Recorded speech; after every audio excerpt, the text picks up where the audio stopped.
सावित्रीबाई विठाबाई पाटील विद्यालय कोल्हापूर.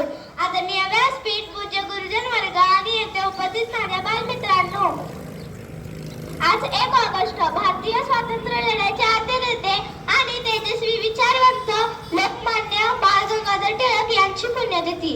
सर्वात आधी मी या महामानवाच्या स्मृतीस विनम्र अभिनंदन करते.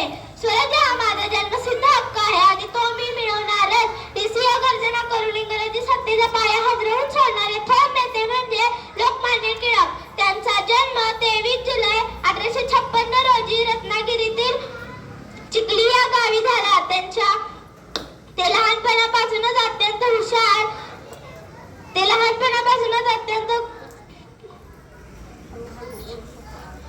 हुशार आणि बुद्धिमत्तेचे आणि अन्यायाविरुद्ध चीड आणणारे व्यक्तिमत्व होते.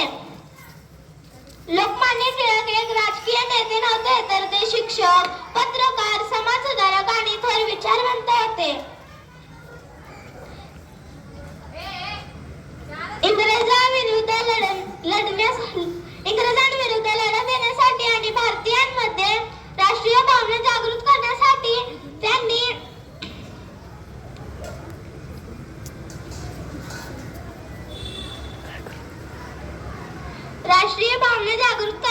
त्यांनी केसरी आणि मराठा ही वृत्तपत्रे चालू केली. लोकांना एकत्र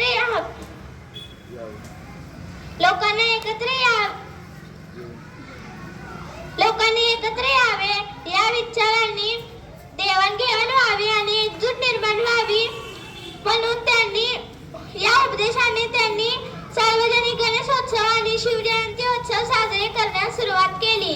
त्यांच्या राष्ट्रसेवेमुळे इंग्रज सरकार घाबरले व त्यांनी टिळकांना 6 वर्ष सश्रम कारावासाची शिक्षा देऊन ब्रह्मदेशातील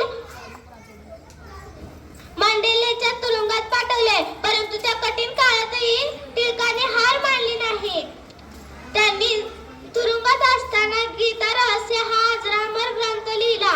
1 ऑगस्ट 1920 रोजी या महायुग पुरुषाने जगाचा निरोप घेतला. त्यांच्या मृत्यूवर दुःखी होऊन महात्मा गांधींनी त्यांना आधुनिक भारताचे निर्माते असे म्हटले होते. आज लोकमान्य टिळक आपल्यात नसले तरी त्यांचे विचार, त्यांची देशभक्ती आणि त्यांनी दिलेले स्वराज्याबद्दल संदेश आजही आपल्या हृदयात जिवंत आहेत. त्यांच्या विचारांवर चालन हीच त्यांनी दिलेली खरी श्रद्धांजली ठरेल. एवढे बोलून मी माझे भाषण